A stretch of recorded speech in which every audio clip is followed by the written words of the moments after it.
목사님, 오늘날도 하나님의 음성을 직접 들을 수 있지 않습니까? 하나님께서 우리의 이름을 부르시면서 누구야?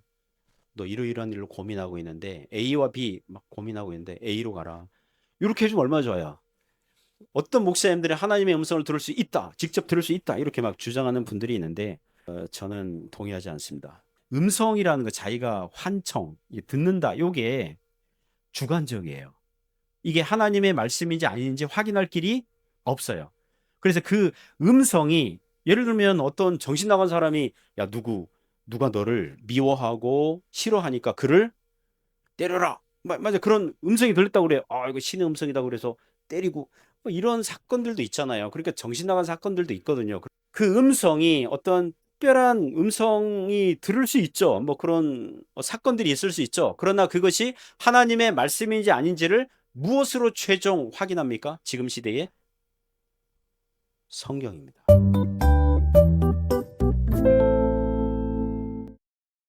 네, 오늘 건너와서 우리를 도우라. 건너와서 우리를 도우라. 이런 제목으로 하나님의 말씀 증거하겠습니다.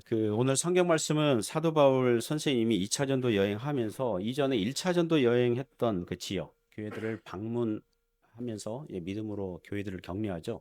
그 과정에서 디모데라는 제자 한 사람을 이렇게 동력자로 세우고요.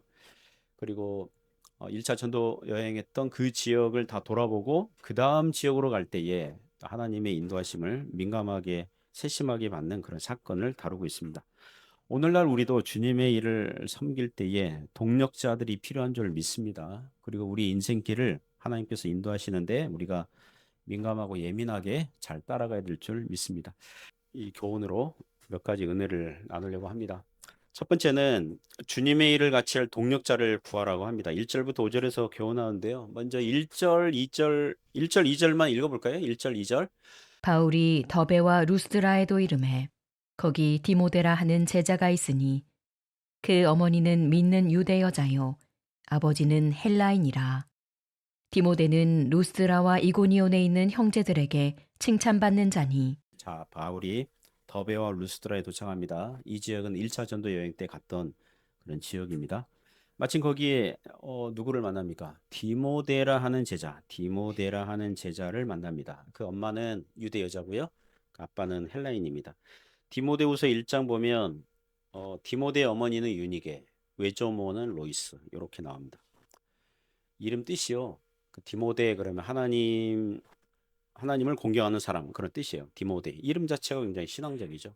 유니게 좋은 승리, 로이스 사랑스러운 또 귀한 뭐 이런 뜻입니다.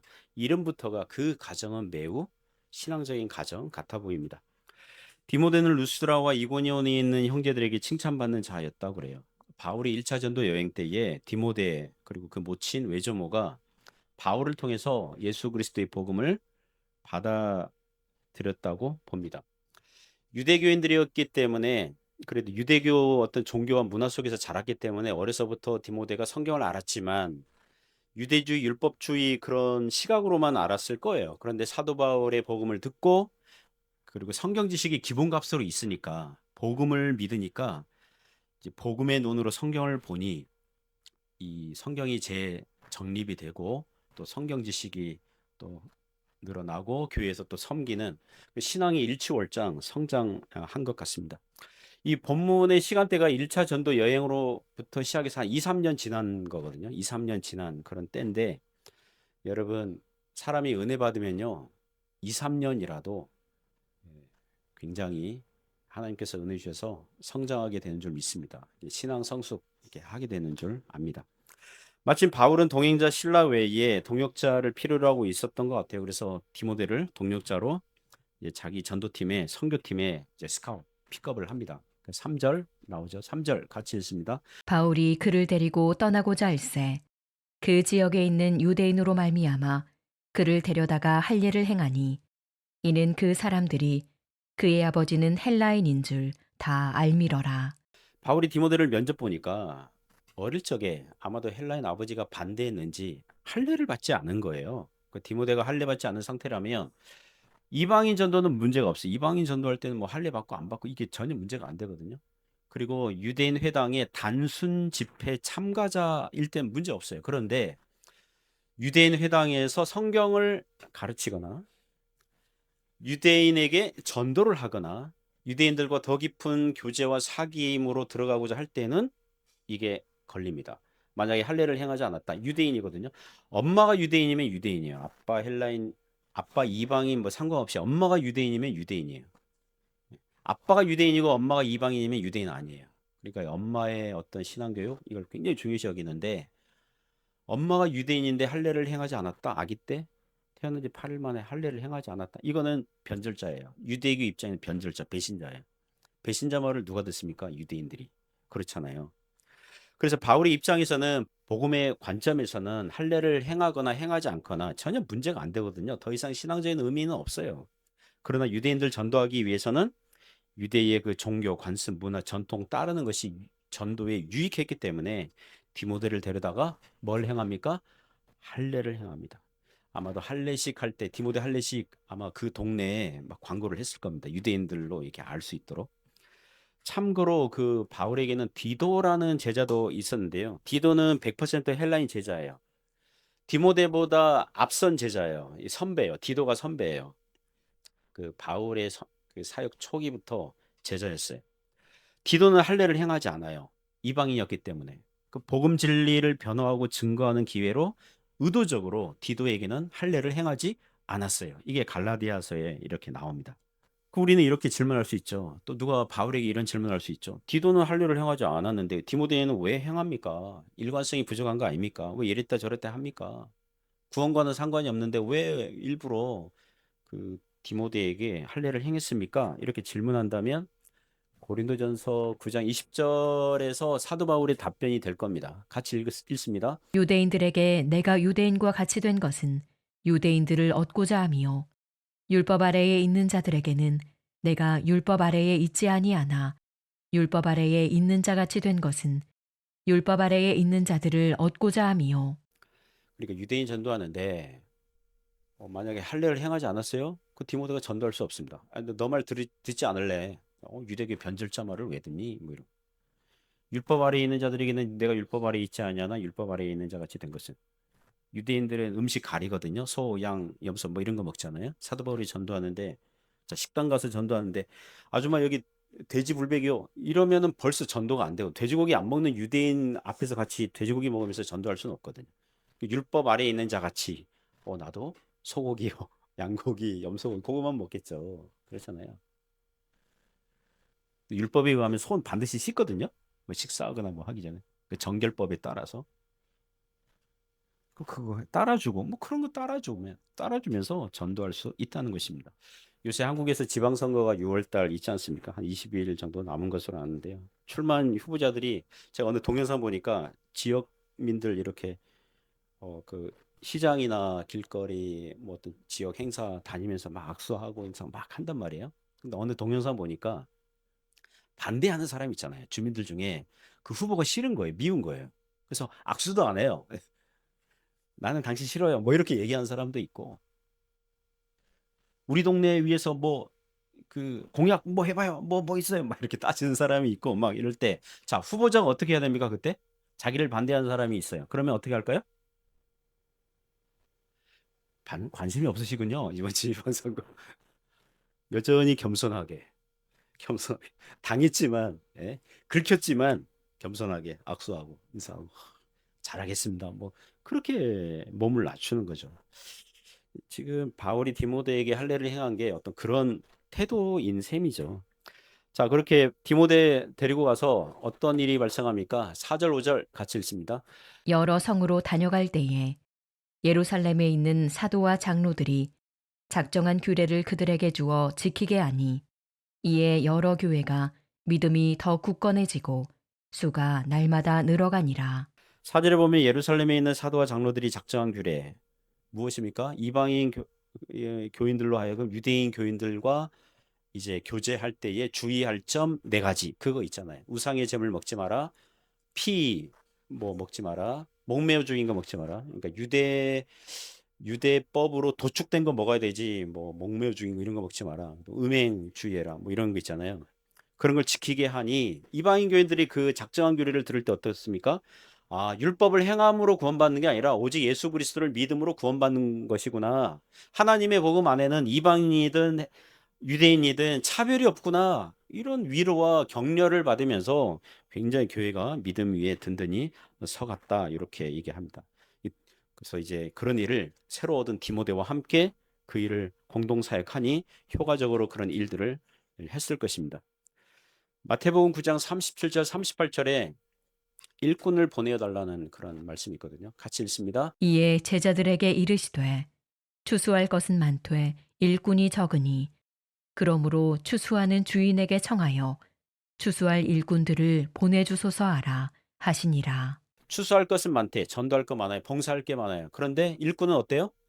적어요. 제가 목회하면서 보니까 또 다른 교회 상황들 보니까요. 교회들마다 누가 부족해요? 일꾼이 부족해요. 봉사자들이 부족해요. 큰 교회는 큰 교회대로 일꾼이 부족하고요. 적은 교회는 적은 교회대로 일꾼이 부족해요. 구경꾼 신자는 많은데 일꾼은 늘 적어요. 늘 적어요. 자, 우리는 어떻게 해야 됩니까? 이런 말씀 보면서 우리 디모데를 이렇게 픽업을 하잖아요. 충성된 제자니까 하거든요. 디모데가 아주 그냥 엉망진창이고 막 예? 주일날 교회도 안 나오고 이러면 제자로 쓰겠습니까? 충성된 일꾼이니까 쓴 거잖아요. 사랑하는 성도 여러분, 먼저 우리 자신이 좋은 일꾼, 충성된 일꾼 되시기를 바랍니다. 그리고 같이 일을 할 충성된 일꾼을 하나님께 보내달라고, 하나님께서 보내달라고 그렇게 구하시기 바랍니다. 여러분의 가장 좋은 믿음의 동력자는 여러분 배우자가 되시기 바랍니다. 먼저 부부가 정말 믿음의 동력자가 되길 바래요. 목사님, 제 남편은 교회도 안 나와요. 그러니까 기도하세요. 기도하시고 좋은 동력자가 되기를 그렇게 하시고요. 그 다음에 배우자란 또 늘 좋은 친구, 믿음의 좋은 친구를 가지시기 바랍니다. 좀 이렇게 하나님께 붙여달라고. 제가 이렇게 신앙생활을 해보니까요. 수다와 잡담, 신자들에게도 필요해요. 친구랑. 믿음 안에서 그렇게 스트레스도 풀고 해소하고 또 이렇게 신앙의 조언도 듣고 하는 좋은 그런 믿음의 그런 친구들 가지시기 바랍니다. 그리고 권면하기는 교회 공동체가 볼 때, 교회 전체적인 관점에서 볼 때에 교회의 동력자, 교회의 충성된 일꾼은 누구겠습니까? 직분자들입니다. 교회에서 직분을 주고 직분이 봉사라는 뜻이거든요. 봉사는 그런 자리, 그런 뜻이거든요. 직분자가 되시기 바랍니다. 직분자. 오늘날 가난한 성도라 그래서 교회는 나오지 않지만 예수님 사랑한대요. 주일 예배 나오지 않아요. 그런데 자기는 하나님 믿고 있대요. 이런 사람들이 뭐 100만, 200만 한국에 뭐 그렇게 추정을 하거든요. 아니 교회에서 봉사하지 않는데 무슨 그게 좋은 일꾼 이거 충성되는 일꾼입니까? 교회의 표지, 교회는 이런 게 있어야 돼. 교회 그러면 이게 있어야 돼. 이게 우리 신앙의 선배들이 세 가지 네 가지 막 얘기했는데 세 가지 소개해드리면 교회 그러면 말씀의 바른 전파, 성경 말씀으로 가르치는 사람들이 교회당에 와서 기대하는 게 뭐냐 하면 아 오늘 하나님 말씀 들을 수 있을 거야. 성경 말씀 들을 수 있을 거야. 그거예요. 교회다 아니다 이렇게 표지 그렇게 분별할 수 있는 것은 강단에서 하나님의 말씀이 전해지느냐 전해지지 않느냐 그겁니다. 그거예요. 제가 만약에 여기서 무슨 다단계 얘기하고 비즈니스 얘기하고 무슨 앞으로의 우리나라 지방선거 전략 뭐 이런 거 얘기하고 뭐 정치 얘기 그건 아니잖아요. 그거는 교회에서 그런 건 할 필요가 없는 겁니다. 성경 말씀을 바르게 전파하느냐 안 하느냐 그게 첫 번째 표지고요. 두 번째는 성례의 바른 집행이에요. 그러니까 성찬식, 세례식 믿지 않는 사람이 왔어요. 그러면 우리가 6개월 이렇게 두면서 학습 교인으로 받아들이고 그 다음 6개월 이렇게 지켜보면서 믿음이 있는지 확인하고 세례를 주고 하는 성찬, 그런 성례, 세례를 주고 그리고 성찬 하잖아요. 우리가 날을 정해서 이렇게 뭐 몇 달에 한 번 하고 있는데요. 그 성찬하고 그런 거 있잖아요. 그걸 해야 되는 거거든요. 교회는 그걸 기대하고 오는 거예요. 교회다 그러면 그게 있어야 돼요. 세 번째는 권징의 성실한 시행. 우리가 신앙생활 잘 나태하고 게으르고 뭐한 사람은 이제 신앙 권면해가지고 잘 신앙생활 잘 하도록 권면하고 신앙생활 잘하는 사람은 칭찬하고 그런 권징의 바른 시행 그런 게 있어야 되거든요. 그런데 교회당 안 나와요. 주일 예배 안 나와요. 혼자 인터넷 보면서 뭐 설교를 들을 거야 그러면서 나는 예수님 사랑해. 이런 사람은 말씀을 인터넷을 통해서 들을 수 있는지 모르지만 성찬식 어떻게 할 겁니까? 성례식 어떻게 할 거예요? 자기 혼자 포도주랑 떡 가져와가지고 혼자 인터넷 방송 보면서 먹고 막 그렇게 할 겁니까? 그 나누는 건데, 같이 나누는 건데. 원래는 성찬의 그 떡이 우리는 미리 잘라서 주잖아요. 여러분 어떻게 생각하셔야 되냐면 떡 하나예요. 우리는 한 공동체예요.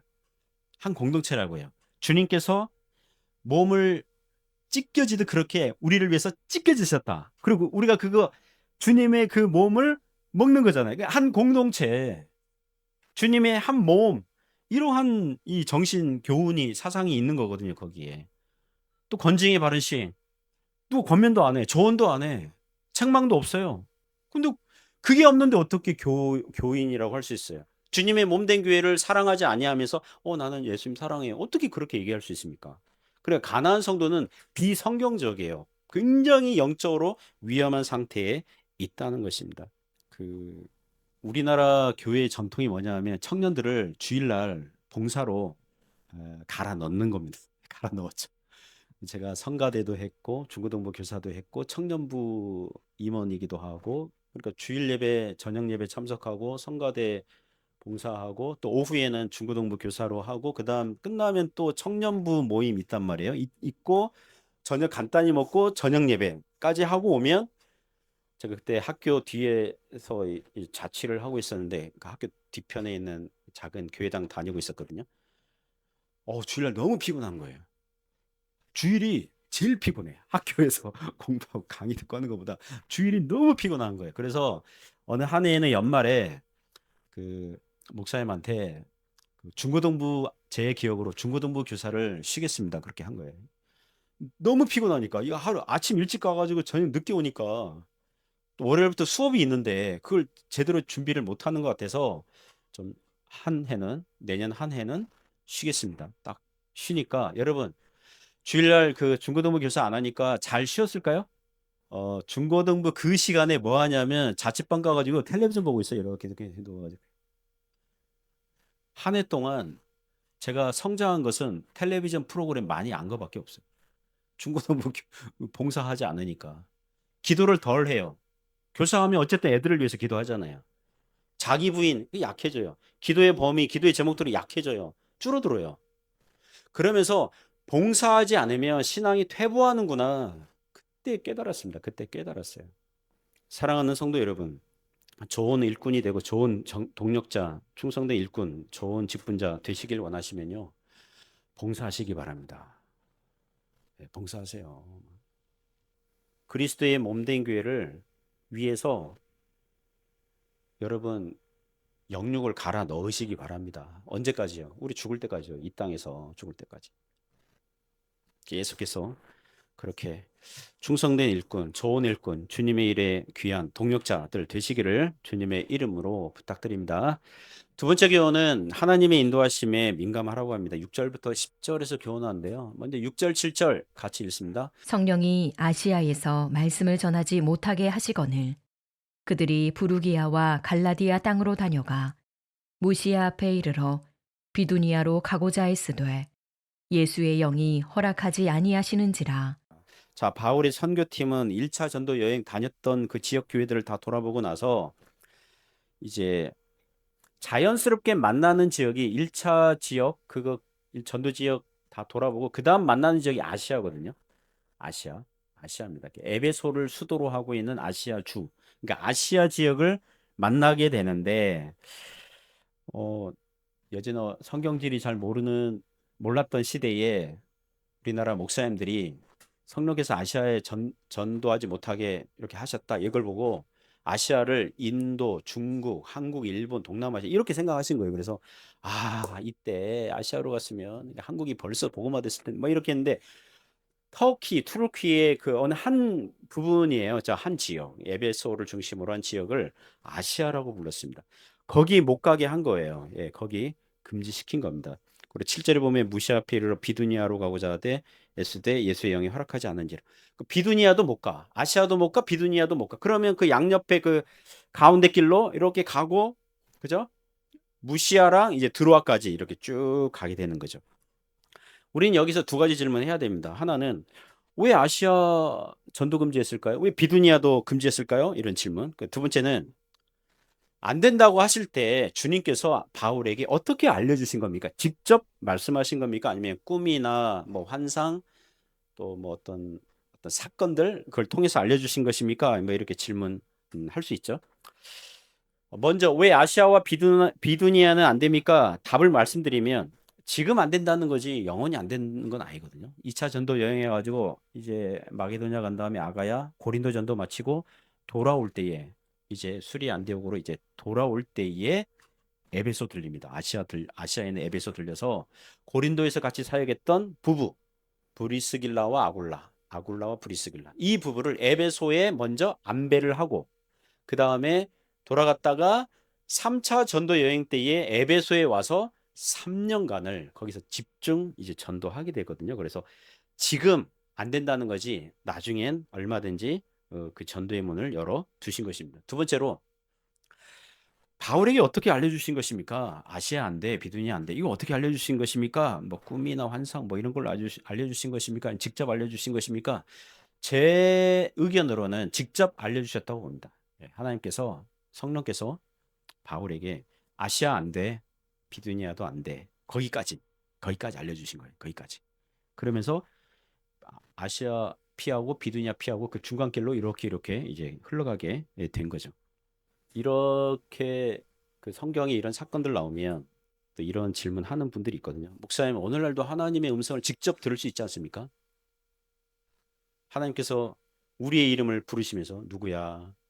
너 이러이러한 일로 고민하고 있는데 A와 B 막 고민하고 있는데 A로 가라. 이렇게 해주면 얼마나 좋아요. 어떤 목사님들이 하나님의 음성을 들을 수 있다, 직접 들을 수 있다 이렇게 막 주장하는 분들이 있는데 저는 동의하지 않습니다. 제 청년 시절에 후배 하나가 하나님의 음성을 듣는데요. 그래서 저한테 신앙 상담 요청을 해와가지고 제가 성경을 읽어보아라. 그래가지고 성경 읽으니까 그 음성이 중단되더래요. 그러니까 음성이라는 거 자기가 환청, 듣는다. 요게 주관적이에요. 이게 하나님의 말씀인지 아닌지 확인할 길이 없어요. 그래서 그 음성이 예를 들면 어떤 정신 나간 사람이 야 누가 너를 미워하고 싫어하니까 그를 때려라. 맞아. 그런 음성이 들렸다고 그래요. 아, 이거 신의 음성이다 그래서 때리고 뭐 이런 사건들도 있잖아요. 그러니까 정신 나간 사건들도 있거든요. 그러니까 그래서 그 음성이 어떤 특별한 음성이 들을 수 있죠. 뭐 그런 사건들이 있을 수 있죠. 그러나 그것이 하나님의 말씀인지 아닌지를 무엇으로 최종 확인합니까? 지금 시대에 성경입니다. 아멘입니까? 성경을 통해서 하나님의 말씀인지 아닌지를 확인할 수가 있다는 것입니다. 여러분 성경이 1세기 때 성경 66권이 다 기록됐기 때문에 성경 계시 수준의 권위 더 이상 없습니다. 성경 이외에 더 높은 권위가 없어요. 그 어떤 사람이 어떤 뭐 목사님이 꿈을 꿨던 뭐 어떤 총회장이 뭐 환상을 봤던 이거 아니에요. 그런 현상은 있을 수 있어요. 그런 경험이 있을 수 있어요. 그런 신기한 경험이 있을 수 있어요. 그러나 그것이 하나님의 뜻인지 아닌지를 최종적으로 무엇으로 확인한다고요? 성경 말씀이에요. 오늘날 하나님의 뜻을 알려면 우리를 향한 하나님의 인도하심의 뜻을 알려면 성경을 통해서 들으실 수 있다는 것입니다. 그러니까 하나님의 뜻은 어디를 통해서 무엇을 통해서요? 성경 말씀 통해서. 제가 신학생 시절에 학교 게시판에 중국 북경의 어느 교회에서 전도사를 구한다. 그 게시판이 떴어요. 제가 2학년 때인가 3학년 2학년 때로 기억하는데 제가 호감이 생겼습니다. 그리고 사사기에 나오는 기드온처럼 양털 뭉치 가지고 한 번은 뽀송뽀송, 한 번은 축축하게 그렇게 기도하지 않았습니까? 그래서 그런 것처럼 하나님, 제가 이번 한 주간 제가 기숙사 있었기 때문에 제가 원하지 않았는데 제가 적극적으로 알아보지도 않았는데 중국이나 북경 이런 글자나 단어나 그런 말을 들으면 한번 그 교회에 이제 전도사로 이제 신청을 해보겠습니다. 이렇게 기도한 겁니다. 왜냐하면 거기 신청하면 1년 휴학해야 되거든요. 그러니까 좀 좀 무거운 주제이기 때문에 그렇게 기도한 겁니다.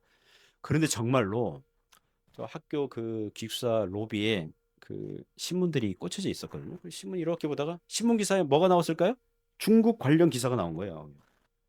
그날 중국 봤죠.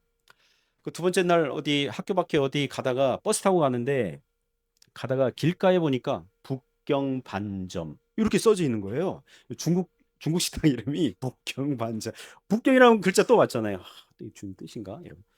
그 다음 날에는 이제 학교 구내식당에서 밥을 먹고 있는데 옆 테이블에서 이 다른 신학생들이 이렇게 대화하다가 막 중국 얘기하고 있는 거예요. 막 중국의 뭐 경제가 막 발전한다고 막 그래서 하나님 뜻이다.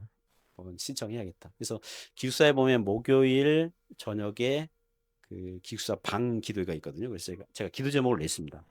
제가 북경의 어느 교회에서 전도사 구한다는 모집을 보고 제가 신청할까 말까 막 기도하는 중에 그런 얘기를 한 거죠. 신문 기사도 받고 중국 식당 이름도 북경 반점밭도 받고 뭐 그런 얘기를 한 거죠. 그러자 이 제 옆에 있던 우리 1년 후배 전도사님이 선배님 제가 이미 신청했는데요. 이메일로 이미 신청했는데요. 자기는 이 중국 선교가 꿈이어서 그 보자마자 신청했는데요. 이러는 거예요.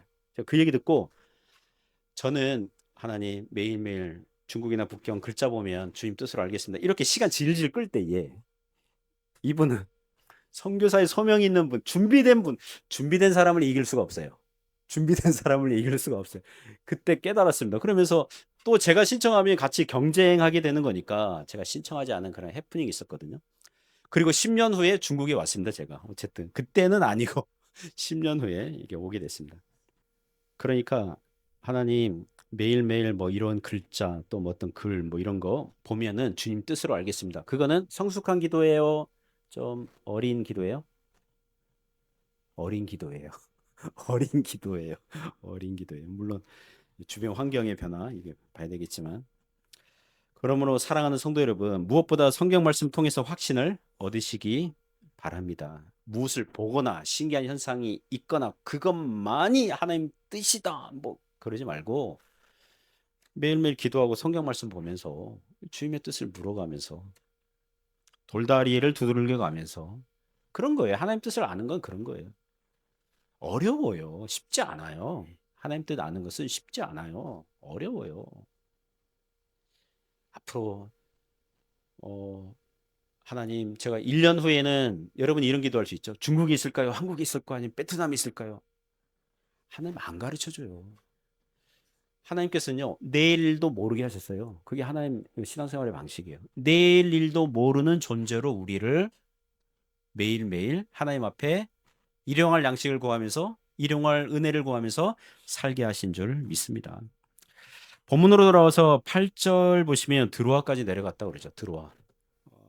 8절 보면 무시아를 지나 어디로 내려갔어요? 드로아. 드로아로 내려갔는데 드로아는 항구 도시입니다. 저기 드로아 있죠? 드로아. 드로아까지 내려갔는데 항구 도시예요. 바다 끝까지 간 겁니다. 우리나라 지도로 좀 표현하자면 예를 들면 서울에서 여러분이 우리나라를 전도해야겠어. 그래서 일단은 밑으로 내려가면 어디를 만납니까? 충청도 쪽을 만나겠죠. 대전, 청주 뭐 중심으로 전도를 했어요. 그러면 전라도로 갈까, 경상도로 갈까, 강원도로 갈까 이렇게 나오겠죠. 또 좀 오늘 말씀을 빗대어서 얘기하자면 전라도 안 돼, 강원도 안 돼. 그 경상도 쪽으로 경부선 쪽으로 해서 어디까지 간 겁니까? 부산까지 간 겁니다. 자, 부산까지 갔어요. 그러면 둘 중 하나예요. 바다 건너서 일본으로 가든가 아니면 도로 서울로 가든가. 여기 드로아에 간 이 바울의 선교팀이 그거예요. 둘 중 하나예요. 바다를 건너서 이 마게도냐로 가든가 아니면 돌아가든가 수리의 안디옥 이 자기 그 파송한 본부 교회로 돌아가든가 둘 중 하나입니다. 둘 중 하나예요. 그죠? 그래서 이제 9절 10절 보시면 이렇게 나옵니다. 9절 10절에 하나님께서 인도하시는데요. 같이 읽습니다. 마게도냐 사람 하나가 서서 그에게 청하여 이르되 마게도냐로 건너와서 우리를 도우라 하거늘 바울이 그 환상을 보았을 때 우리가 곧 마게도냐로 떠나기를 힘쓰니 이는 하나님이 저 사람들에게 복음을 전하라고 우리를 부르신 줄로 인정함이러라. 아멘. 자, 이번에는 주님께서 바울에게 환상을 보여주십니다. 잠을 자다가 꿈을 꾼 게 아니고요. 밤이지만 정신 또렷한 상태에서 뭐가 펼쳐진 겁니까? 마치 스크린이 나타나고 어, 단편 드라마 하나가 딱 펼쳐진 겁니다. 마게도냐 사람이 저 멀리 마게도냐 땅에서 손짓하면서 마게도냐로 건너와서 우리를 도우라 이런 환상을 본 거예요. 이런 환상을 본 거예요. 혹자는 여기서 이런 질문합니다. 그 환상 속의 사람이 마게도냐 사람인지 아닌지 어떻게 합니까? 일단은 사도 바울은 해외파 유대인이고요. 그러니까 해외 헬라인들 이방인들 좀 알아볼 수 있었을 것입니다. 옷 입은 거, 말투, 전체적인 분위기 보면 알았을 겁니다. 우리나라도 말끝마다 저 거시기 그러면 어느 지역 사람입니까? 전라도입니다. 근데 또 툭 하면 천지 삐까리 막 이렇게 얘기하는 사람들은 경상도거든요. 우리 말투 보면 딱 알지 않습니까? 그런 것도 있고요. 예, 이것은 그 서양에서 만든 마게도냐 환상 그 그림인데요. 마게도냐 사람이 바울은 수염이 있습니다. 이게 유대 문화는 수염을 길러요. 그런데 마게도냐는 짧은 수염이든가 수염을 안 길러요. 그래서 마게도냐 사람이 수염이 있어요, 없어요? 수염이 없어요. 없는 걸로 이렇게 했어요. 그래서 수염이 없어서 더욱 마게도냐 사람이었을 것이다. 그러는데 더욱 확실한 것은 무엇입니까? 더욱 확실한 것은 그 사람이 멘트가 뭐예요? 그 사람의 대사, 멘트가 마게도냐로 건너와서 우리를 도우라 그랬거든요. 마게도냐 이렇게 얘기했거든요. 그러면 마게도냐 사람인 거죠. 그래서 이제 그 사도 바울과 전도팀이 마게도냐 사람 이렇게 인정한 것입니다. 그래서 하나님의 인도하심을 민감하게 잘 따라가고자 한다면 성경 말씀 따라서 성경 말씀 통해서 우리를 어떤 길로 인도하시는지 확인을 하고 그리고 다른 성숙한 신자의 조언 그리고 주변 환경의 변화 이런 걸 참조하면서 잘 걸어가면 되는 줄 믿습니다. 자, 그러면 마게도냐에 가서 잘 됐을까요? 마게도냐 사람이 마게도냐로 건너와서 우리를 도우라 이렇게 간절하게 부탁을 했는데 이런 질문할 수 있죠. 그러면 마게도냐 선교 사역 뭐 아주 성공적이고 굉장히 좋았습니까? 결론부터 말씀드리면 저기 빌립보 데살로니가 베레아가 마게도냐 지역이거든요. 고린도 아테네는 아가야 지역이라고 그랬고요. 반모섬은 저기 터키 쪽에 있는 거고. 그러니까 빌립보 데살로니가 베레아 여기 마게도냐 지역 그 전도가 어땠습니까? 결론부터 말씀드리면 바울이 빌립보에서는 매 맞아서 감옥에 갇혔고요. 데살로니가에서는 유대인들이 그 지역 불량배들을 동원해 가지고 테러를 해서 이렇게 죽이려고 했고요. 베레아 전도하는 베레아까지 데살로니가 팀이 와 가지고 바울을 죽이려고 샅샅이 찾고 그래서 급히 이 고리 아테네 쪽으로 이제 피신해야 되는 그런 상황이지 그게 마게도냐 그런 전도 그런 결론입니다. 그러니까 인간적이고 세상적인 시각으로 보면 마게도냐 사람이 환상 중에 말한 것과는 아주 반대적인 상황이 펼쳐진 거죠. 결과만 보고 말한다면 그렇다는 것입니다. 그들은 마치 우리는 당신의 도움이 필요 없으니 마게도냐로 건너오지 마시오라고 얘기하는 것 같아요. 결과만 보고 얘기하면. 그러나 성경은 우리 주님은 바울의 선교팀을 환상을 통해서 마게도냐로 건너오게 하신 거예요. 우리를 와서 도우라. 왜요? 그들은 복음을 모르고 있으니까요. 주님 모르고 있으니까요. 그게 우리를 도우라라는 영적인 표시, 신호라는 것입니다. 마게도냐 사람들이 복음을 반대하고 바울을 감옥에 가두고 죽이려고 다니는 그런 모습들이 역설적이게도 그들은 하나님의 구원이 필요한 자라는 것을 보여주고 있다는 것입니다. 오늘날에도요. 우리의 지인들이 가족이 뭐 아는 뭐 친구나 친족들이 난 예수가 필요 없어. 교회 다닐 필요 없어. 이렇게 호언장담을 하는 사람이 있다면 실은 그 사실 그 자체가 예수님이 필요한 사람인 줄 믿습니다. 매일 스치는 사람이 있습니다. 우리가 매일 만나는 사람들이 있어요. 자기들은 공허하다고 얘기하지 않죠. 자기는 목표 지향적이고 목표를 설정하고 성실하게 살고 있는 사람입니다라고 스스로 얘기할 수 있지 모르지만 예수님 없잖아요. 공허한 겁니다. 평안이 없는데 무슨 열심히 산들 그게 평안이 없는데요. 마음에 평안이 없는데요. 하나님과 화목하지 않은 상태라고요. 하나님으로부터 죄가 용서받지 않은 상태라고요. 최근에 요한복음 3장 16절 생각하다가 하나님이 세상을 이처럼 사랑하사 독생자를 주셨으니 이는 그를 믿는 자마다 뭐하지 않고요? 멸망하지 않고. 주님 모르면 지금 멸망의 상태라니까요. 주님은 안 오셨으면 멸망의 상태로 가는 거라고요. 멸망받을 이미 지옥 형벌을 받은 그런 상태로 태어나서 살아가고 있잖아요. 그리고 열심히 살아요. 그럼 뭐합니까? 공허한데요. 구원을 못 받은 하나님과 화목하지 않은 그런 상태인데, 깨지고 상한 마음, 죄로 말미암아 깨지고 상했다고요. 감춰진 울음소리 들통나지 않으려고 그래. 들통나지 않으려고 한다고요. 자신의 그 내면의 이 상태를. 그들은 모두 누가 필요합니까? 주가 필요해요. 우리가 보는 거죠. 복음의 관점으로 그렇게 보는 거죠. 복음의 관점으로 보는 거예요. 설교를 들으면서, 복음을 들으면서 교회 예배를 설교도 중요하고요. 우리가 찬양부터 시작해가지고 축도하는 이 예배 가운데 주님께서 임재하시는 거거든요. 그렇잖아요. 임재하셔서 은혜를 주시는 거라고. 그러니까 예배에 임재하신 예수 그리스도를 뭔가 이렇게 보고 느끼고 혹은 경험하고 뭔가 그걸 느끼도록, 내 인생 계속 이렇게 살 것인가 아니면 예수님을 믿고 하나님의 자녀가 될 것인가, 양단간의 결단을 할 수 있도록 그런 기회를 제공하는 거거든요. 지금이라도 하나님 아버지 품에 돌아오기를 결단하는 시간, 기회를 제공하는 것입니다. 왜요? 그들은 모두 주님 필요하니까요. 주님 만나면 영생이 있고 천국 백성, 하나님의 자녀 되고 구원이 있고, 그리고 이 땅을 왜 살아야 되는지를 알게 되는 줄 믿습니다. 그런 은혜를 제공하는 거죠. 그러므로 사랑하는 성도 여러분, 주님의 일을 하는데 충성된 일꾼들이 되시고요. 하나님께 추수할 일꾼들을 보내달라고 구하시고, 그리고 하나님의 인도하심을 따라가되 아름다운 이 복음을 전하는 그런 복음의 발길, 살아가는 저와 여러분 되시기를 주님의 이름으로 축복합니다.